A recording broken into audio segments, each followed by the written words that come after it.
नमस्कार, आपका राज्य आपकी खबर देख रहे हैं आप। मैं हूं संगीता झा। बुलेटिन में शुरुआत करते हैं उत्तर प्रदेश की खबरों के साथ। खबर यूपी के फर्रुखाबाद से है, जहां सुदर्शन न्यूज की खबर का बड़ा असर हुआ है। डूडा के आवासों पर अवैध कब्जे की खबर सामने आने पर जिलाधिकारी आशुतोष कुमार द्विवेदी ने तुरंत संज्ञान लेते हुए जांच के आदेश दिए हैं। पात्र लाभार्थियों का सत्यापन शुरू हो गया है और जल्द ही आवास आवंटन की प्रक्रिया शुरू की जाएगी। वर्ष 2000 में बनाए गए इन आवासों में अब पेयजल की समस्या का समाधान भी किया जाएगा। प्रशासन की सख्ती से अवैध कब्जेदारों को हटाने की तैयारी है। जिलाधिकारी का साफ संदेश है कि गरीबों को उनका हक मिलेगा। आवास बनाए तो उनके कुछ लोग अवैध तरीके से रह रहे हैं, क्या साधन है?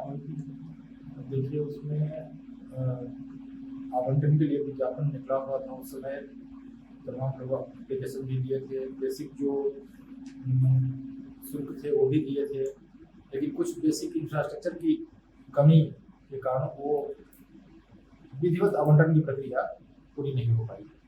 जलापूर्ति की समस्या वहाँ बनी रही, क्योंकि ओवर टैंक बनना था, वो बन नहीं पाया और प्रोजेक्ट की वजह से वाइंड अप हो गया। लेकिन अब जो उसको हम लोग विधिवत तरीके से आवंटित करने की प्रक्रिया शुरू कर रहे हैं, वहाँ ट्यूबवेल भी लगाकर पानी की आपूर्ति हो सके, इसके लिए उचित डिमांड या आप और ऑर्डर हो चुके हैं। नेचुरली जहाँ कोई चीज बिल्डिंग एबंडेंट पड़ी रहती है तो कुछ बाहरी लोग, अनाधिकृत लोग भी आ जाते हैं, उसी प्रक्रिया में उनको भी खाली कर दिया जाएगा। खबरों में बात अब यूपी के वाराणसी की। बता दें कि वाराणसी में भारतीय सेना की बड़ी कामयाबी का जबरदस्त स्वागत हुआ है। बीजेपी कार्यकर्ताओं और हिंदू संगठनों ने मिठाइयां बांटी, जय श्री राम और भारत माता की जय के नारों से माहौल गूंज उठा। आतंकी हमले के जवाब में हुई कार्रवाई पर पोस्टर जलाकर विरोध जताया गया और पाकिस्तान के खिलाफ नारे लगाए गए। ऑपरेशन महादेव को देश की मजबूती का प्रतीक बताया गया। दीप जलाकर बलिदानियों को श्रद्धांजलि भी दी गई। कार्यकर्ताओं ने इस दौरान कहा, अब भारत चुप नहीं बैठेगा, मुंह तो जवाब देगा।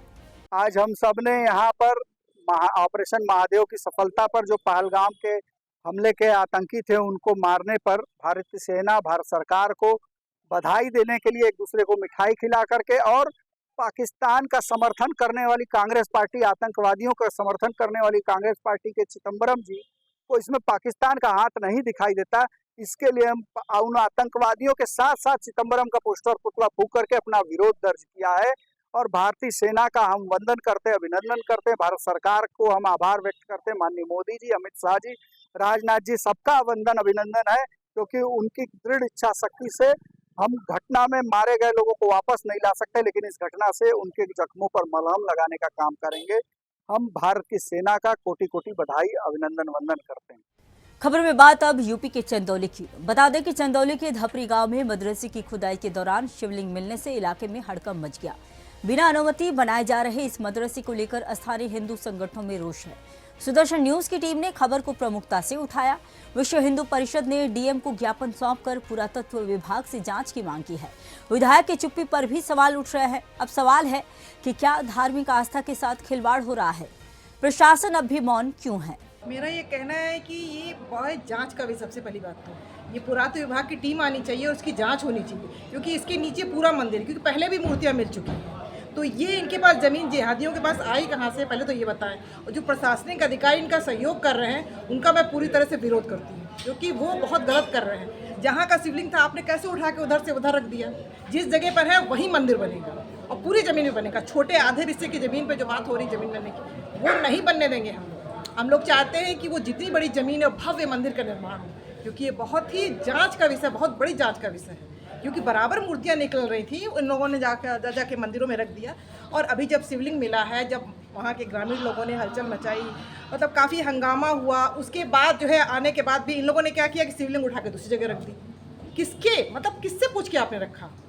आप खिलवाड़ कर रहे हैं, तो आपको ये चीज़ सोचनी चाहिए ना, ये गलत है। और हम लोग पूरी तरह से विरोध करते हैं जो कह रहे हैं कि आधे हिस्से ज़मीन पे बनेगा। नहीं, यहाँ पूरी ज़मीन पे बनेगा और पहले सबसे पहले जांच होगी, कितना बड़ा मंदिर था, क्या था, कैसे मूर्तियाँ टूटी और कौन है जो मदरसे के लिए ज़मीन बांट रहा है। यही कहना है कि जो धपरी गांव में जो शिवलिंग का मामला है, इसमें विधायक जी की संलिप्तता एकदम गड़बड़। जिहादियों को मित्र बता रहे हैं।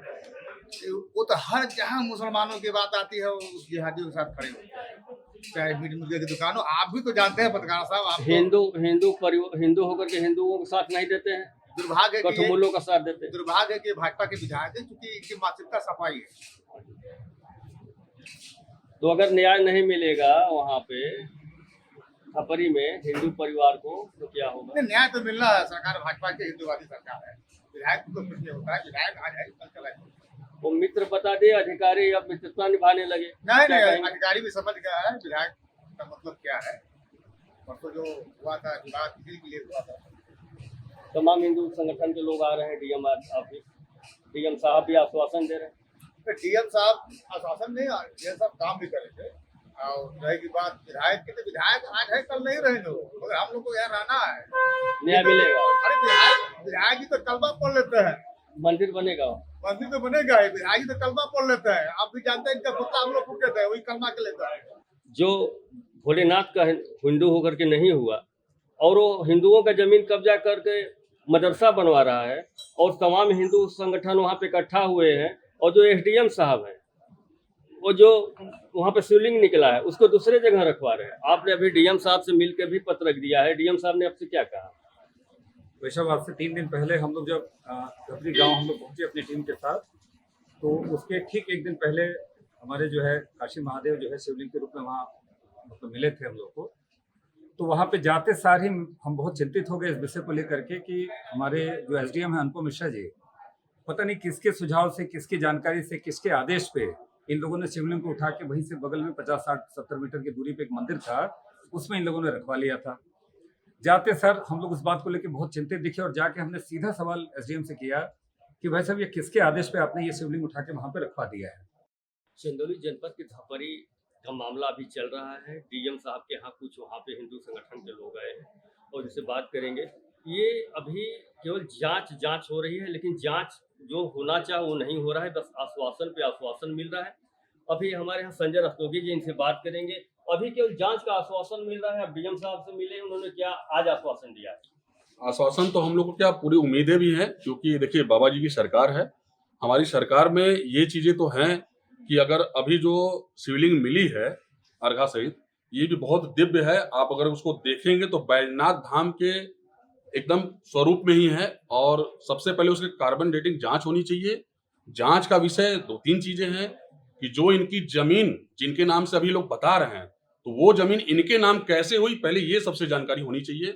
क्योंकि वहां पर जमीनें बता रहे लोग बंजर है, इनके नाम से जमीन है ही नहीं।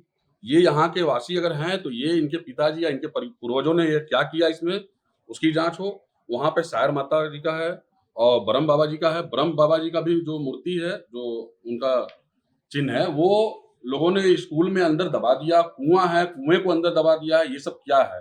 अगर आज हम लोगों को जो उम्मीदें हैं, अगर उस पर ये कायम नहीं होते तो आगे भी हम लोग साथ में निकलेंगे। सुदर्शन न्यूज ने प्रमुखता से खबर चलाया था इन जिहादी कठमुल्लों की, और एक विधायक जी हैं जो उन जिहादियों को अपना मित्र बता रहे हैं। ऐसे में हिंदू परिवार, जो हिंदू समाज, उनको न्याय कैसे मिलेगा जब हिंदू का हो करके और एक जिहादी को अपना मित्र बता रहे हैं विधायक जी? क्या कहेंगे आप? देखिए, अब ये उनका अपना खुद का सोचना है। वो पता नहीं किस सेक्टर में लोग रहते हैं और किनके पक्ष में रहते हैं, ये चीजें उनको सोचना है। अगर वो नहीं सोचते हैं तो बाबा जी की सरकार में भाई अगर ऐसे लोग अगर हैं तो ये बाबा जी को सोचना है उनके विषय। तो अभी यहाँ पे हिंदू संगठन के लोग आए थे और जिलाधिकारी महोदय से उन्होंने मुलाकात की है, पत्रक दिया है। अब देखना है कि जिलाधिकारी महोदय पुरातत्व विभाग से यहाँ जांच कराते हैं या मामले को ठंडे बस्ते में डाल देते हैं। कैमरामैन सतीश तिवारी से प्रशांत सिंह, दर्पण। खबरों में बात अब यूपी के ललितपुर की। ललितपुर में नवागंतुक डीएम अमनदीप डूली ने कार्यभार संभालते ही एक्शन मोड में दिखाई दिए। उन्होंने जन सुनवाई कर जनता की शिकायतें सुनी और अधिकारियों को समयबद्ध निस्तारण के निर्देश दिए। कलेक्ट्रेट का निरीक्षण कर स्वच्छता और कार्य संस्कृति पर सख्त हिदायतें दी। प्रेस वार्ता में उन्होंने मीडिया की भूमिका की सराहना भी की और जनपद के विकास में सहयोग की अपील की है। अगली खबर यूपी के हरदोई से है। हरदोई में डीएम अनुनय झा की अध्यक्षता में पीएम श्री केंद्रीय विद्यालय की प्रबंध समिति की बैठक हुई। दीप प्रज्वलन से शुरुआत हुई, फिर विद्यालय की व्यवस्थाओं की गहन समीक्षा की गई।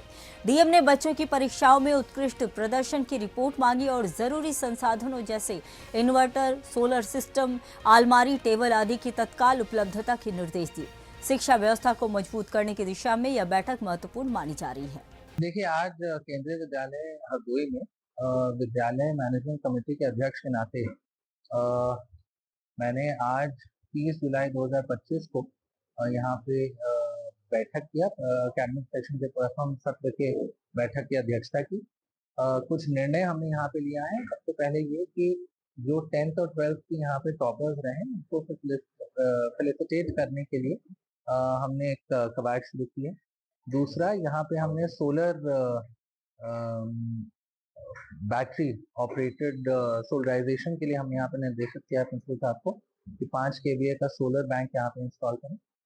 इनकी बहुत अच्छी एक योजना है विद्यांजलि की, जिसमें वॉलंटियर्स आके कंट्रीब्यूट कर सकते हैं। तो उसमें हमने जो जो उनके टॉप रिक्वायरमेंट्स हैं, फॉर एग्जांपल इन्वर्टर, टेबल्स, अलमीरा, इन सबको हमने कहा है कि विद्यांजलि पे डालें। कुछ इनके अन्य डिमांड है, कुछ रोड कंस्ट्रक्शन के और लैंड फिलिंग की, वो सब हम लोग उस पर सक्रिय भूमिका निभाएंगे। खबरों में बात अब यूपी के फिरोजाबाद की। फिरोजाबाद में नकली दूध बनाने वाले गिरोह का भंडाफोड़ हुआ है। एफडीएफ की टीम ने थाना पचोखरा के नगला खरगा में छापेमारी की। अजय और विजय नाम के आरोपी रिफाइंड डिटर्जेंट और केमिकल के सिंथेटिक दूध बना रहे थे। मौके से 100 लीटर नकली दूध और केमिकल जब्त किए गए। आरोपी मौके से फरार हो गए। उनके खिलाफ एफआईआर दर्ज की गई है। इस खुलासे से स्वास्थ्य विभाग और स्थानीय प्रशासन में हड़कंप मच गया है। यूपी के ललितपुर में भारतीय किसान यूनियन टिकैत गुट ने खरीफ फसल बीमा को लेकर डीएम को ज्ञापन सौंपा। मंडल उपाध्यक्ष कीरत बाबा के नेतृत्व में किसानों ने बीमा कंपनियों पर शोषण और सही मुआवजा न देने का आरोप लगाया है। मांग की गई है कि बीमा अवधि 15 अगस्त तक बढ़ाई जाए और जनपद को आपातग्रस्त घोषित किया जाए। किसानों की फसलें अतिवृष्टि से नष्ट हो चुकी है। सर्वे की वीडियोग्राफी कराकर पारदर्शिता की भी मांग की जा रही है। अगली खबर यूपी के मथुरा से है। मथुरा में डिम्पल यादव पर टिप्पणी करने वाले मौलाना के खिलाफ विरोध तेज हो गया है। श्री कृष्ण जन्मभूमि संघर्ष न्यास के अध्यक्ष दिनेश फलाहारी बाबा ने मौलाना द्वारा दी गई टिप्पणी पर आपत्ति जताई है। साथ ही उन्होंने कहा कि हिंदुस्तान की बेटियों के सम्मान के लिए वे कोई भी हद पार कर सकते हैं। बाबा 3 वर्षों से तपस्या में हैं और मथुरा की आजादी तक अन्न ग्रहण नहीं करेंगे। मामला गर्माता ही जा रहा है। इस मौलाना ने डिम्पल यादव पर जो अभद्र टिप्पणी की है, उससे सभी सनातनी हिंदू दुखी हैं। हमारा ऐलान है कि जो भी हिंदू शेर इस मौलाना की दाढ़ी काटेगा और उसके चेहरे पर देसी गौ माता के गोबर का लेप करेगा, उसको श्री कृष्ण जन्मभूमि संघर्ष न्यास की तरफ से 21 लाख रुपए का इनाम दिया जाएगा। अभी इस मौलाना की पिटाई कम हुई है। इस मौलाना को तो गधे पे बैठा के, जूतों की माला पहना के इसको लाल किले का चक्कर लगवाना चाहिए। इस मौलाना की हिम्मत देखिए, हमारी बहन बेटियों के बारे में किस प्रकार का बयान दे रहा है। हम मानते हैं अखिलेश यादव की मजबूरी है, उनकी वोट बैंक खिसक जाएगी, लेकिन सनातनी हिंदुओं की कोई मजबूरी नहीं है। हमारी बहन बेटियों के बारे में कोई अभद्र टिप्पणी करेगा, चाहे वो कितना भी बड़ा आदमी हो, सनातनी हिंदू बर्दाश्त नहीं करेगा। खबर में बात अब यूपी के रायबरेली की। पुलिस को बड़ी सफलता हाथ में लगी है। एसपी यशवीर सिंह के निर्देश पर लालगंज पुलिस ने गैंगस्टर एक्ट में वांछित 3 आरोपियों मोहम्मद शोएब, मोहम्मद एहसान और मोहम्मद अरशद को गिरफ्तार किया है। संगठित अपराधों के खिलाफ चल रहे अभियान के तहत यह कार्रवाई की गई।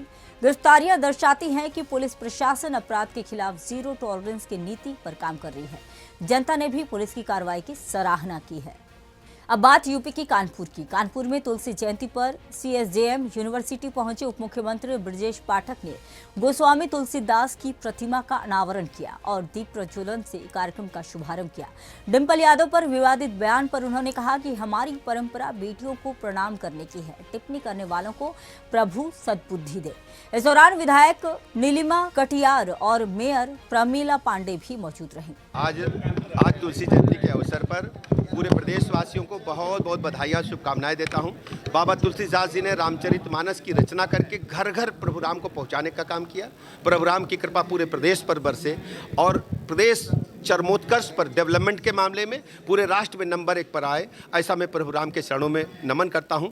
बाबा तुलसीदास जी की स्मृतियों को मैं ताज़ा करते हुए, उन्हें श्रद्धा सुमन अर्पित करते हुए पुनः मैं हृदय की गहराइयों से उनके चरणों में वंदन करता हूं।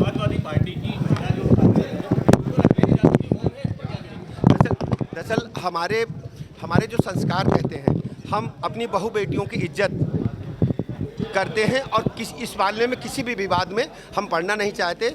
हम प्रणाम करते हैं अपनी बहू बेटियों को, और जिन लोगों ने इसको कहा है उनको मतलब प्रभु मैं कहता हूँ सद्बुद्धि दें और ईश्वर उनका जरूर कुछ ना कुछ इसको दंड देगा। खबरों में बात अब यूपी के बिजनौर की। बिजनौर में दबंग मुस्लिम व्यापारी के खिलाफ प्रशासन ने सख्त कदम उठाए हैं। सरकारी जमीन पर कब्जा, अवैध कारोबार और हथियारों के लाइसेंस रद्द किए गए हैं। बीजेपी युवा मोर्चा अध्यक्ष पर हमले के बाद प्रशासन हरकत में आया है। जांच में दस्तावेज अधूरे पाए गए और कब्रिस्तान पर कब्जे की पुष्टि हुई। 2 दिन में तहसीलदार को पूरी रिपोर्ट सौंपने के निर्देश दिए हैं। अब कोई अवैध कब्जा बर्दाश्त नहीं किया जाएगा। जनपद बिजनौर में कुछ जनप्रतिनिधियों द्वारा एवं कॉमन पब्लिक द्वारा दिए गए एक आवेदन पत्र पर आज टीम बनाकर जांच करवाई गई है। शिकायतकर्ता के आरोप थे कि जो संबंधित व्यक्ति हैं उनके द्वारा कब्रिस्तान की ज़मीन पर निर्माण किया गया है, कब्जा किया गया है, जिससे संबंधित एसडीएम न्याय की अध्यक्षता में टीम भेजी गई वहां पर, और मौके पर प्रथम दृष्टया ये प्रतीत हो रहा है कि कब्रिस्तान की ज़मीन पर कब्जा किया गया है।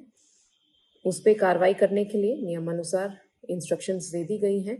जल्द ही इस पे कब्रिस्तान से जो ज़मीन पे कब्जा किया गया है उसको हटाया जाएगा। साथ ही साथ कंप्लेंट में ये भी मेंशन था कि इन व्यक्ति द्वारा अवैध आरा मशीनों का संचालन किया जा रहा है। कुछ उनकी फैक्ट्रीज हैं जो अवैध हैं, जीएसटी की चोरी करती हैं। साथ ही साथ उनके कुछ स्टोन क्रशर्स का भी उल्लेख किया गया था कि 4 स्टोन क्रशर्स जो हैं जो तहसील नजीबाबाद और नगीना में संचालित हैं, वहाँ पर कुछ इरेगुलरिटीज़ करी जा रही हैं। यूपी के मेरठ के मवाना क्षेत्र में पुलिस मुठभेड़ के दौरान 25,000 के इनामी 2 बदमाश घायल हो गए। दोनों पर फायरिंग कर हत्या का आरोप है। गिरफ्तार बदमाशों की पहचान सुहेल और बालू उर्फ जिया के रूप में हुई है। इनके पास से अवैध तमंचा, कारतूस और बिना नंबर की बाइक बरामद हुई।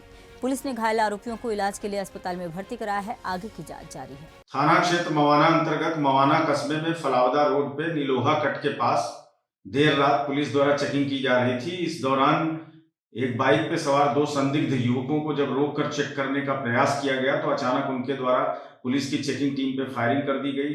जवाबी सेल्फ डिफेंस की पुलिस की फायरिंग में ये दोनों व्यक्ति घायल हुए हैं, जिन्हें प्राथमिक उपचार के लिए अस्पताल भेजा गया है। इनकी पहचान सुहेल उर्फ डेविल और बल्लू उर्फ जिया मेहदी नामक बदमाशों के रूप में हुई है, जो मवाना कस्बे के ही निवासी हैं और ये 25-25 हजार रुपए के पुरस्कार घोषित अपराधी हैं, जो हत्या के एक प्रकरण में थाना मवाना से ही वांटेड थे। विगत दिनों 15 जुलाई को तिहाई मोहल्ले के रहने वाले सुनील नामक व्यक्ति को इन दोनों ने अपने साथियों के साथ मिलकर गोली मार दिया था, जिनकी बाद में इलाज के दौरान मृत्यु हो गई थी। इनके पास से 2 तमंचे, कुछ कारतूस और बिना नंबर प्लेट की मोटरसाइकिल बरामद हुई है। जो प्रकरण में अग्रेतर विधिक कार्यवाही है वो थाना मवाना के द्वारा निष्पादित की है। यूपी के उत्तर प्रदेश के रुपईडीहा में मिट्टी खुदाई से बने गहरे गड्ढे में 2 मासूम बच्चियां डूब गई। नैना और वैष्णवी की इस दौरान मौके पर ही मौत हो गई। यह गड्ढा रेलवे निर्माण के तहत खुदाया गया था और खुला छोड़ दिया गया था। हादसे के बाद इलाके में मातम पसरा हुआ है। स्थानीय लोगों और प्रशासन ने घटनास्थल पर पहुंचकर कार्रवाई शुरू कर दी है। दोनों के शव पोस्टमार्टम के लिए भेज दिए गए हैं। रामजानकी वार्ड में एक बड़ी ही दुखद घटना हुई, जिसमें 2 बच्चियां इस वार्ड में आज एक पास में चल रहे कंस्ट्रक्शन रेलवे के उसमें वो खेलने गए हुए थे उस ग्राउंड में, जिसमें ये हुआ कि बच्चियां उस पूरे भरे हुए जलभराव में जो था उसमें गिर के और मृत हो गई, और जिसकी वजह से आज इस पूरे परिवार में, इस पूरे वार्ड में बहुत ही ज़्यादा शोक का माहौल है। ये बड़ी घटना हुई है, जिसमें अभी हमारे वहाँ नानपारा से यहाँ पहुँचे कुछ अधिकारी, जिसमें तहसीलदार नानपारा, आदर्श थाना रुपईडीहा के कोतवाल और साथ में ही नगर पंचायत रुपईडीहा के अधिशासी अधिकारी भी रहे और जिन्होंने इस पूरे मामले का संज्ञान में लेके और इस परिवार को